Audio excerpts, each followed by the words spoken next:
So here we go. He promises an early night, never wants to go the distance, he said, which is what happened last time out. There was an injury picked up, but that has fully recovered. He's fit, ready and raring to go. The future now. This is the man who believes he is the future of the heavyweight division. And how much ambition does Espindola still have left? Tough call for him. Yeah, look, Itauma's a quality fighter. He's a prospect. He's only 18, which is hard to believe when you look at him. But he fights with a real maturity as well. He can punch very hard, and at this stage, he's knocking people out, and he hasn't even fully developed his man strength yet. Those great stories that make the press about him rocking up at gyms in his school uniform, age 15, to spar with Lawrence Okoli and doing again the same with Joshua Dubois. You know, he really does need respect showing, and Espindola is starting out doing just that, managing to stay away from the bombs that are going to be raining down on him very soon. Yes, Itauma, he's probably, look, I haven't seen a lot of him, and he's not he's not the most pleasing on the eye in terms of his body shape, but the boxing, the World Series of boxing, as he did, you have to be a decent fighter. This will be a good kind of a gauger just to see where Itauma's at. Yeah, Espindola, he does have quick hands, quick fists. What they carry in terms of power to upset a man of Itauma's class is, well, that we're going to find out very soon.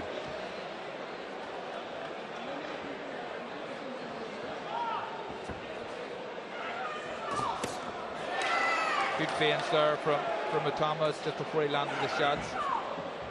Anthony Crolla talked about it as well. His feet are really good for a heavyweight, and you know, we talk about some of the heavyweights at the minute, Tyson Fury and Usyk, they have amazing footwork, but this kid, for a kid, which is what he is, his footwork is very, very good.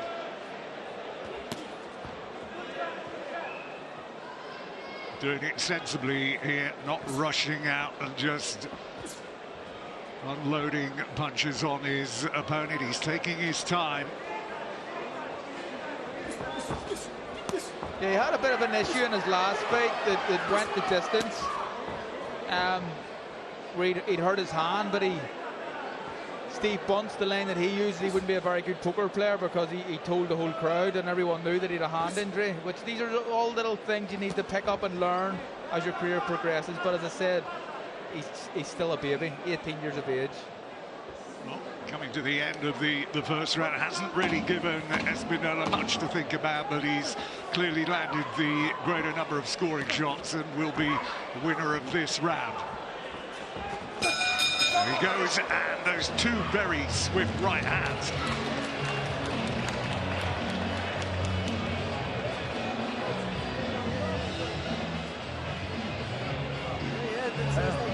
I'll go on my turn.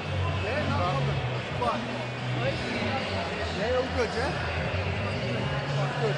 He's watching his off that right hand, isn't he? He's not too much on the hook, he's off that right hand. Yeah. You're well defended. Keep watching that, mate. That's brilliant work. You're up and down the tempo. Good. Just feign a little bit more, try and draw something, yeah? So when you stand in front of it, feign it. Up and down with your head, yeah, slipping. Watch that backhand, he's throwing him a bit venom, catch it lovely every time. Yeah, good, that's it, lovely. Good boxing, you know? Good like professional, yeah? Right, slightly up the tempo, punches together. Itauma to just keep a watchful eye on Espindola's right hand. Yeah, look, it was actually really interesting. Itauma says to his coacher as he sat there in the stool, I don't want to blow my tank. So obviously he has concerns about his own engine. But that was a pretty conservative first round. Round 2 of 6. They're going to, again, just slips back and waits in the corner for the inevitable onslaught, Espindola. And again, just flicks that right hand up again, stinging punches. tempts his man to come out and throw his right hand with the hope that he can launch a counter, but... Yeah, look, his distance is really, really good. Just that little jab that he landed there, as Espindola tried to counter Itauma, he just stepped back and created a little bit of distance and landed a good jab.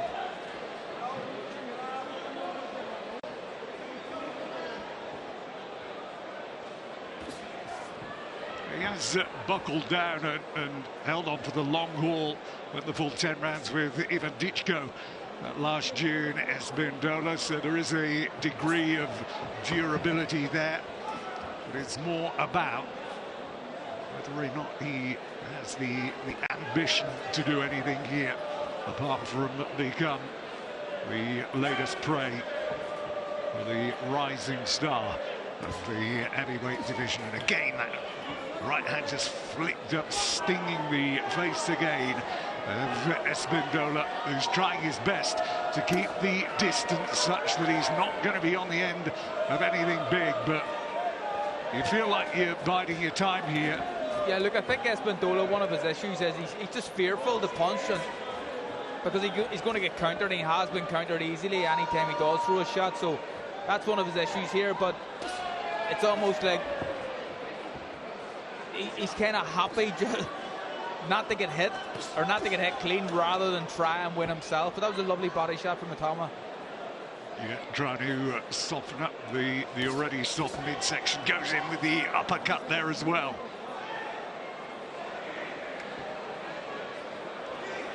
That is the only way to tempt him out now.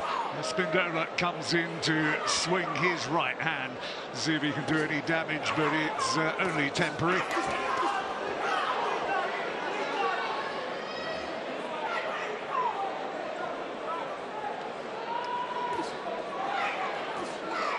It's almost like he's nodding in appreciation of the fact that he's getting tagged every time, trying to trick Itauma into believing that there's no hurt and he's not feeling anything in those punches. Just important that he doesn't get himself frustrated here with a lack of shots coming from Espindola. Just keep doing what he's doing.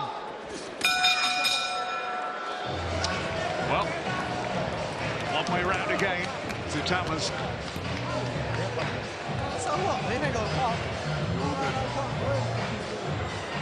want to spray? Green star up.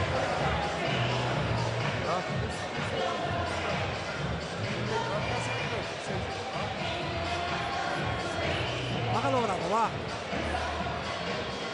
Se va a confiar mucho, se está confiando y cuando confía se baja las manos. Cuando se baja las manos ahí es cuando viene la contra. Vale, campeón, estás desmotivado, que este es tu momento, tú sabes que tú tienes mucha más experiencia que este chaval. Él no está a tu nivel de experiencia, no la tiene. ¿Sabes? Well, it is difficult, isn't it, for Espindola? He'll have read everything, he'll have watched everything, and he's determined not to come in here and just be served up on a platter. Yeah, so Itauma's going to have to get used to this type of opponent. Yeah, of course. I think what Itauma needs to do a little bit more to draw the shots from Espindola is just to feint a little bit more, and rather than having one attack, maybe two attacks or three attacks. But there's not a lot coming back here from Espindola. And at times, it can be frustrating for Itauma. It's difficult if someone just doesn't, rather than trying to win, if they're trying not to get stopped. Oh, he made it happen here.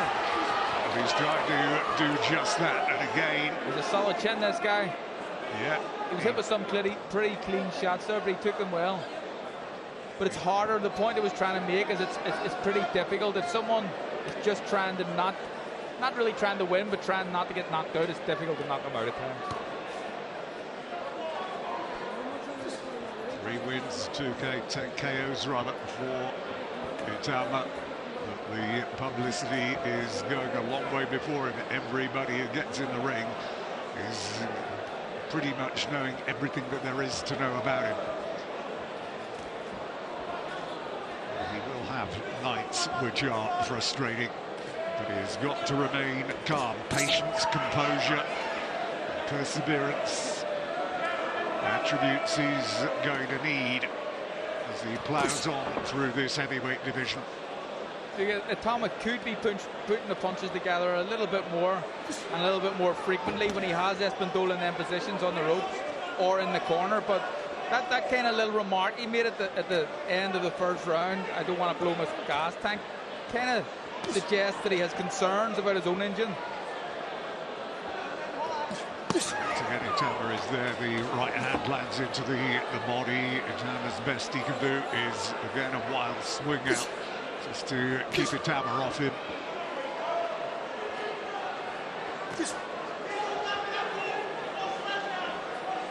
There's more he could be doing here. He's just not doing enough.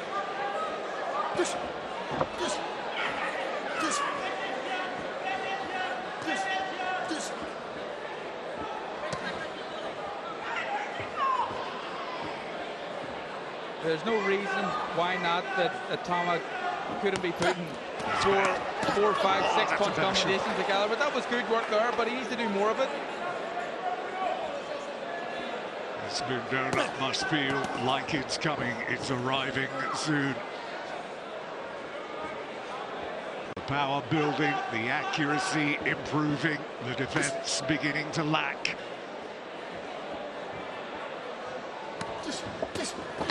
Into the body, the right hand to the side of the head again. And it's all very well. Espindola nodding his approval and just, I'm taking it. Is that the best you can do? The end of the second round. Comfortable round again for Itauma. Yeah, clearly an Itauma round. Right, let's see Jason Cunningham in the warm-up area.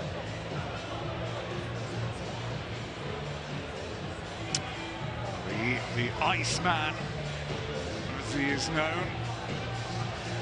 He's had to suck up a lot in the last months because Davis has been chipping away look, at every go. There's been a lot of needle in the fight. I didn't think it was real. I thought it was a bit fabricated at the start, but it turns out, actually speaking to both guys on Thursday, it's real and there's genuine animosity between both guys. What would be the cause of the animosity? I have no idea. Like Bunty talked about at the top of the show, seems out of character for both guys, but I'm looking forward to a great fight. Back here into round 4. Moses Itauma in control against Kevin Nicolas Espindola. Himself, he's only 26 years of age, Espindola. 14 with a 7-7 record. He has knocked out a couple of his opponents. And he does, as we said, have attributes. Motivation might be one of the ones that he doesn't have. He's a guy that was offered the chance to box at the Olympics, albeit that you can turn it down. And he's saying that that was a low blow. I'm just looking at Itauma here and thinking that, I mean, you talk about gears in this game, and if he went up the gears and started just throwing more and rather than single attacks, double attacks and treble attacks and 5, 6, 7 punch combinations, he'd get rid of this guy. I just don't think he's prepared to do it. It's almost like it's too easy for him to just continue to do it this way, but you know, he's got the ability to get rid of guys like this, if he puts the foot on the gas. Needs to be maybe a little more creative, a little more ingenious and innovative in his approach here. Espindola happy to take everything that's coming his way. He's shipping quite a lot of punishment. It's not easy out there for the Argentine.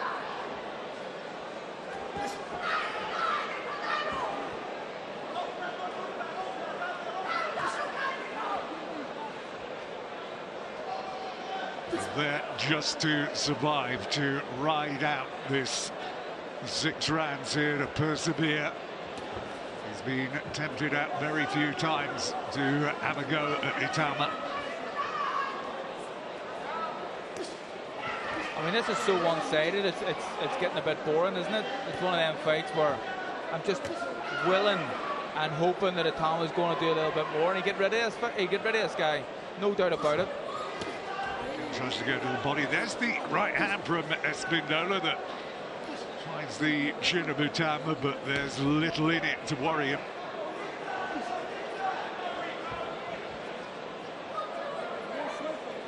At this stage of his career, obviously there's a lot of hype around Itauma. It's important to look good. It's important to knock people out as well. And clearly, like I've said, and I don't want to sound like I'm harping on, he's a very, very talented fighter, but he could be doing a lot more here and just upping the pace a little bit. The end of round 4 coming with a flurry of activity again in the corner. Espindola covering up and then swinging again. And one goes in after the bell, but 4 rounds to Itauma. Yeah. I mean, it's an easy fight to score.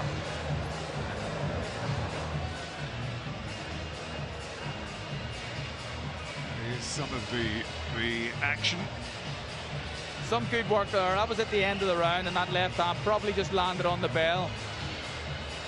When he's swinging those, Espindola, he's wildly off balance. Yeah, look, I don't think he's going to take Itauma much if he could land one. And that's why I'm talking about the gears and the double attacks, and rather than single attacks and just a single jab. You need to be doing a bit more. You need to be a little bit faster in and out of distance with his feet. But look, he's a kid still, and he's learning. It's all a learning process. Well, there is still all that talk about the wanting to get to the heavyweight championship faster than Tyson did, but back down the years at the British heavyweights. You go back in time to Joe Bugner, it took him 34 fights before he got a British title. Now, he's turned the heat up a bit. Good combination.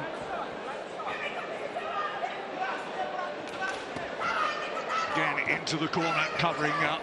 Itauma looking to try and unload. And Espindola doing well to actually duck out the way of those shots. Yeah, avoided a few, but the counter right hand coming back was very wide and well.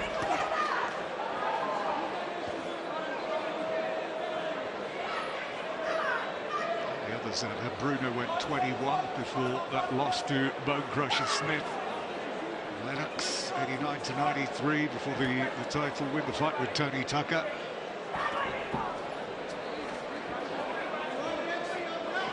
I think this whole narrative around, and I've talked about it before, around being the youngest ever heavyweight champion. I think you fight for the heavyweight title when you're ready to fight for it, and don't be rushing things. You don't have to rush it. Let the Russians do the Russian, as my dad says. But this is, I suppose it's a good stepping stone because he's not a bad fighter, Espindola, but you know, I sound like I'm on repeat mode here. Just a wee bit of urgency, and even the corner. What are the corners saying in between rounds? Are they telling him to go up through the gears, or do they know the limitations in his engine? Again, the punches coming singularly from Itauma.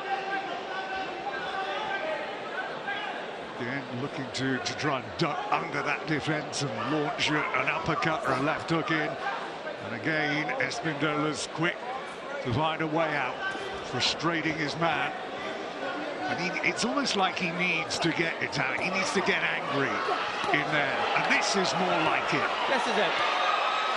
Espindola on the rope, shipping punishment now. Can Itauma sustain this attack? Espindola's just waiting for a shot. He's laying on the ropes and he's waiting to throw a wide right hand or a wide left hook. Itauma could be doing this. He doesn't need to get close. He doesn't need to kind of crowd his work.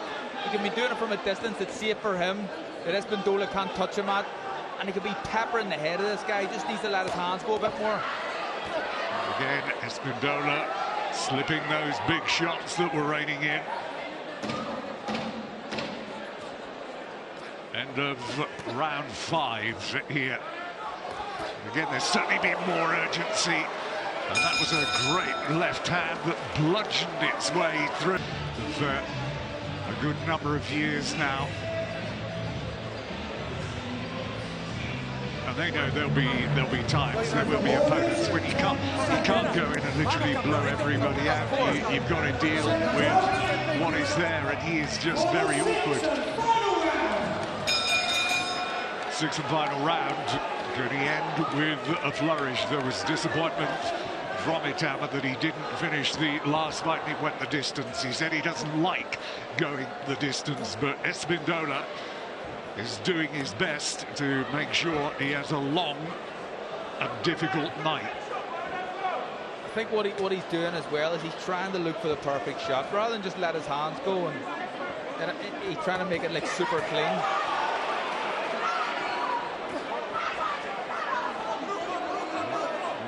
Left hook lands. He's surprised he's not trying to do more to the body to soften him up even more than he is. Yeah, I know.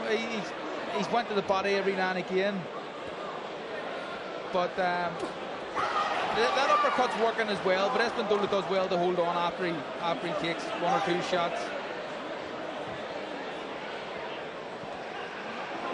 Well, he'll consider this, Espindola, a considerable achievement that he has managed to survive this.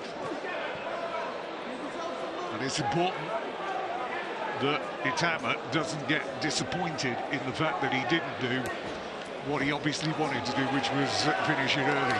There's such a long way to go. Even that bit of head movement there from Itauma where he bodied them 3 or 4 shots. There's not many heavyweights can do that. There's a few of them that can, but there's not many. And for an 18-year-old to be able to do it, it's very. And this is good, but he needs to let them go more. The arms are suddenly down by the sides of Espindola as he's drawing hard for breath.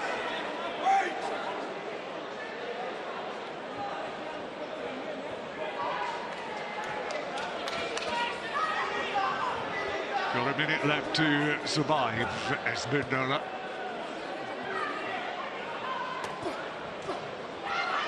I mean, if Itauma thinks that he's tired, he just has to look at Espindola's face, and his mouth's wide open. He's exhausted.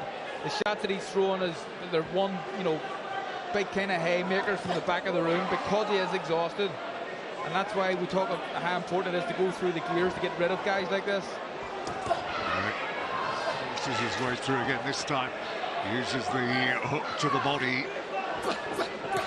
And a couple of uppercuts. Those did find a way through just above us here on the ring apron. You can see, although that was defended well enough.